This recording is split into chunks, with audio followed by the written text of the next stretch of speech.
Matanya terlihat berbinar saat menatap ponakannya di sana. Lila yang menyadari kedatangan pamannya langsung merasakan perasaan aneh dan merinding. Saat mereka berhasil beradu tatap, Harry langsung menutup pintu dan mengunci kamarnya. Kembali lagi bersama Let's Go Story. Hari ini sudah waktunya aku buat membacakan kisah gelap kriminal. Setelah kemarin mungkin baru 2 atau 3 ya videonya, tapi aku akan tetap terus berusaha buat nemenin kalian di setiap malamnya dengan makin banyak upload video-video cerita malam horor dan kisah gelap kriminal. Oke, hari ini cerita yang akan aku bacakan berjudul Masa Kecilku. Cerita ini menceritakan tentang anak kecil yang berusia 12 tahun mengalami kejadian yang tak pernah bisa ia lupakan. Ia mendapatkan perlakuan yang kurang ajar dan yang gak pantas dari pamannya. Langsung aja ke ceritanya biar gak makin penasaran. Di pinggiran kota Surabaya, di sebuah perumahan sederhana yang rimbun dengan pepohonan jambu mente, rumah abu-abu kusa milik Harry menjadi tempat tinggal Lila sejak ayahnya meninggal 5 tahun yang lalu. Dinding rumahnya masih terpajang penuh dengan beberapa foto kenangan keluarga. Beberapa foto itu menampakkan Lila yang masih balita yang sedang bermain di pantai yang cukup terkenal di Surabaya. Ada juga foto ibunya Lila dan pamannya yang membawa Lila naik kinciran angin di taman kota. Pada awalnya, pamannya Lila adalah sosok yang bisa dipercaya. Dia biasa mengantar jemput Lila ke sekolah ketika ibunya harus lembur kerja. Kebetulan, ibu Lila yang bernama Marni adalah seorang buruh pabrik tekstil. Marni sangat menyayangi Lila karena ia adalah satu-satunya keluarga Marni yang paling Marni sayang. Marni sering berjanji pada anaknya kalau ia akan selalu menjaga dan melindungi anaknya. Anak itu sekarang berusia 12 tahun. Gadis kecil Marni sering dipakaikan jepit berwarna biru di rambutnya yang berwarna hitam itu. Lila juga suka dengan cerita fiksi dan menghabiskan waktu luangnya dengan menggambar sebuah karakter dari beberapa buku yang ia pinjam di perpustakaan sekolah. Namun, sejak 3 bulan terakhir, wajahnya yang dulu selalu terlihat ceria, kini selalu tertutup oleh suatu bayangan. Lila mulai sering datang terlambat. Baju seragamnya kadang tampak kusut tanpa alasan dan kadang ia menangis diam-diam di belakang kelas ketika teman-temannya sedang sibuk bermain. Bu Asri, selaku guru bahasa Indonesia yang telah mengajar selama 20 tahun, mulai memperhatikan perubahan pada murid kesayangannya itu. Tepat pada hari Kamis, pukul 10 pagi, ketika siswa lain sedang mengerjakan tugas kelompok, Bu Asri mencoba mendekati meja Lila yang sedang duduk sendirian di sudut kelas. Kertas gambar yang biasanya dipenuhi dengan warna-warni cantik, kini hanya ada garis-garis gelap yang terlihat seperti goresan merah. Lila sayang, kamu baik-baik aja kan? Ucap Bu Asri yang cukup lirih dan lembut karena tidak ingin menarik perhatian teman-teman sekelasnya. Mendengar pertanyaan dari Bu Asri, Lila cukup terkejut dan segera menutup kertas itu dengan kedua tangannya. Matanya yang merah dan suara lirih yang penuh ketakutan perlahan menjawab pertanyaan Bu Asri dengan jawaban, "Iya Bu, saya baik-baik aja." Bu Asri tetap mencoba agar Lila untuk bercerita kepadanya, karena perubahan yang dialami oleh Lila cukup membuat Bu Asri khawatir. Beberapa hari kemudian, Lila yang masih tertutup bayangan sedang membersihkan kamar pamannya, yaitu Harry. Itu sudah menjadi hal yang biasa bagi Lila karena Harry sering memerintahkan keponakannya untuk membersihkan kamarnya di setiap hari Minggu. Namun, pada saat itu, Harry tiba-tiba masuk ke kamarnya dengan wajah yang berbeda dari biasanya.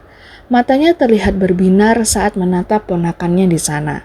Lila yang menyadari kedatangan pamannya langsung merasakan perasaan aneh dan merinding. Saat mereka berhasil beradu tatap, Harry langsung menutup pintu dan segera mengunci kamarnya. Di dalam kamar itu hanya ada Lila dan Harry. Tatapan mata Harry tak lepas dari seluruh tubuh Lila, dari ujung kepala sampai ujung kaki. "Kamu sudah besar kan, Lila? Seharusnya kamu tahu bagaimana cara menyenangkan keluarga kita." Ucap Harry dengan suara yang rendah, menakutkan, dan sambil perlahan mendekati Lila. Refleks yang seharusnya telah dilakukan oleh Lila. Ia mundur perlahan ke arah dinding dengan tubuhnya yang gemetar. "Maksud paman apa?" "Aku sudah membersihkan kamar ini." Jawaban yang dilontarkan Lila juga sedikit terbata-bata. Tanpa jawaban apapun lagi, Harry semakin mendekat dan hampir tak ada jarak. Lila yang nafasnya juga tinggal setengah mencoba untuk berteriak untuk meminta tolong. Namun, apa yang sudah dilakukan oleh Harry mampu membungkam suara Lila. Perlakuan yang Harry lakukan kepada keponakannya telah menghancurkan segalanya.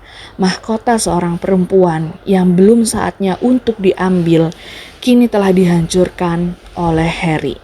Pada saat itu, hanya rasa sakit dan kehinaan yang menyelimuti diri Lila, dan satu-satunya hal yang bisa Lila pikirkan adalah wajah ibunya, juga janji Bu Astri yang mengatakan bahwa Lila tidak akan sendirian. Setelah itu, Harry melepaskannya dan berdiri dengan wajah yang tidak memiliki rasa bersalah sama sekali. Tak hanya itu, Harry juga mengancam Lila untuk tidak menceritakan kepada siapapun, terutama ibunya, dengan apa yang telah terjadi di antara mereka. Jika itu sampai terjadi, Harry akan membuat Marnie dipecat dari kerjanya karena tidak bisa mengurus anak dengan baik. Hari berjalan dengan seharusnya, dan dari hari ke hari, keadaan Lila semakin membuat orang-orang sekitar semakin bertanya-tanya. Pada suatu hari, Lila tidak datang ke sekolah. Bu Asri yang merasa khawatir langsung menghubungi nomor telepon rumah yang beliau punya. Tapi pada saat panggilan itu terhubung, yang menjawab panggilan itu adalah Harry. Saat Bu Asri menanyakan keadaan Lila, dengan tegas Harry menjawab, "Lila sedang sakit dan tidak bisa berbicara dengan siapapun. Dia butuh istirahat yang cukup." Jawaban Harry awalnya membuat Bu Asri hampir percaya. Tapi beberapa saat kemudian, beliau mendengar sayup-sayup suara Lila yang sedang menangis. Hal itu membuat Bu Asri merasa ada yang janggal.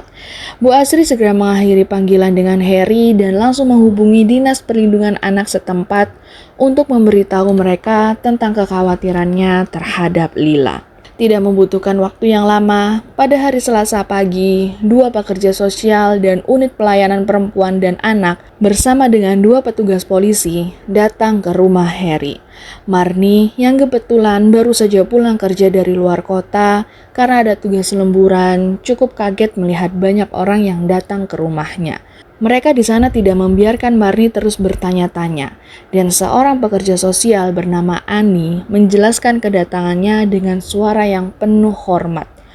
Mendengar penjelasan dari Annie, Harry yang berada di depan pintu mencoba menghalangi mereka dengan wajah yang penuh amarah. "Ini juga rumah saya. Tidak ada yang salah dengan Lila. Dia hanya sedang gak enak badan." Ucapan Harry juga penuh dengan nada tinggi. Melihat wajah Harry yang cemas, Marnie merasa ada yang gak beres dari semua ini. Ia meminta waktu sebentar untuk berbicara dengan anaknya. Dengan derap langkah kaki yang cukup cepat, Marnie segera masuk ke kamar dan menemukan Lila yang sedang terkulai di lantai kamar. Ia sedang menggunakan piyama yang kusut dengan bekas luka memar di lengannya. Matanya kosong dan penuh dengan rasa trauma.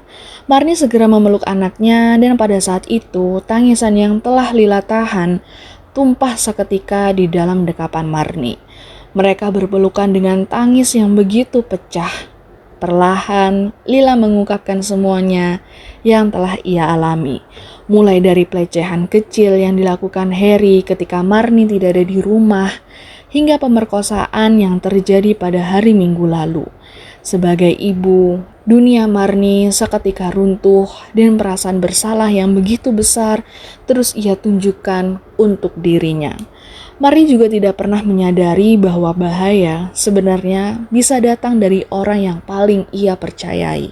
Petugas polisi yang masih ada di rumah Marni segera menangkap Harry karena Marni telah menceritakan semuanya kepada para petugas dengan derai air mata yang mengalir deras. Adiknya itu dibawa ke kantor polisi untuk penyidikan dan Harry tak henti-hentinya berteriak untuk meminta tolong. Marni tidak menghiraukan itu dan segera membawa Lila ke rumah sakit untuk pemeriksaan medis dan mendapatkan perawatan psikologis. Untungnya, pada saat di rumah sakit, dokter mengatakan jika Lila tidak mengalami cedera fisik yang parah. Dia hanya membutuhkan konseling jangka panjang untuk mengatasi traumanya. Di sisi lain, selama penyidikan, Harry awalnya menolak semua tuduhan. Ia mengatakan jika Lila berbohong karena ia marah kepadanya, sebab Harry pernah melarangnya untuk bermain dengan teman laki-lakinya yang ada di sekolah. Tapi bukti medis yang ada di catatan konseling awal Lila menjadi dasar yang kuat untuk melanjutkan ke proses hukum. Selain itu, pekerja sosial menemukan bahwa Harry pernah memiliki kasus yang serupa beberapa tahun yang lalu saat ia ada di desa. Tapi kasus itu tidak pernah dilaporkan karena keluarga memilih untuk menyembunyikannya demi nama baik keluarga. Tepat pada 1 minggu kemudian, kasus Harry masuk ke pengadilan. Lila yang didampingi oleh pengacara dari Lembaga Perlindungan Anak dan Bu Asri harus bersaksi di depan hakim. Meskipun sangat sulit bagi seorang anak berusia 12 tahun untuk menceritakan pengalaman pahit itu di depan banyak orang, namun Lila mendapatkan dukungan yang cukup besar dari orang sekitar dan itu yang membuat ia merasa lebih kuat. Dengan helaan nafas yang cukup panjang, Lila mengatakan apa yang pernah Harry katakan padanya. Jika sampai kelakuannya ada yang tahu, keluarga Lila akan hancur dan semua kesalahan akan disebabkan oleh Lila. Maka dari itu, ia hanya diam dan menahan semua rasa sakitnya. Lila juga mengatakan kalau ia tidak ingin pamannya melakukan hal yang sama pada anak lain. Setelah beberapa kali menjalani sidang, akhirnya hakim membacakan vonisnya. Harry dihukum dengan penjara selama 12 tahun berdasarkan pasal 76C Undang-Undang Nomor 35 Tahun 2014 tentang Perlindungan Anak serta denda sebesar 5 juta rupiah. Hakim juga menyatakan bahwa Harry tidak akan pernah diizinkan untuk memiliki hubungan dengan anak di bawah umur selama hidupnya. Setelah kasus ini selesai, Marni memutuskan untuk pindah ke daerah baru yang masih di sekitaran Surabaya. Tempatnya dekat dengan pabrik baru tempat ia bekerja. Marni juga masih mengikuti konseling bersama Lila untuk membantu mereka mengatasi trauma yang dialami keluarga. Di lingkungan barunya, Lila lebih punya banyak teman sebaya. Banyak kegiatan positif yang akhirnya Lila lakukan dan Marni juga lebih sering kontrol keadaan Lila sehari-hari. Masa lalu mereka begitu mengalami banyak rintangan, tapi meskipun begitu, mereka tetap bangkit untuk menjalani hari yang lebih indah di keesokan harinya. Nggak akan mudah kalau ada di posisi Lila dan Marni, tapi mereka adalah orang-orang yang tidak mudah putus asa untuk menyambut hari esok. Menurut kalian gimana sama cerita kali ini? Coba komen di bawah. Oke, sekian dulu kisah gelap kriminal untuk kali ini. Bantu buat like, komen, dan subscribe. Juga jangan lupa buat nyalakan notifikasi lonceng biar kalian tahu kalau aku punya cerita dan kisah baru. Sampai ketemu di cerita dan kisah berikutnya. Bye-bye.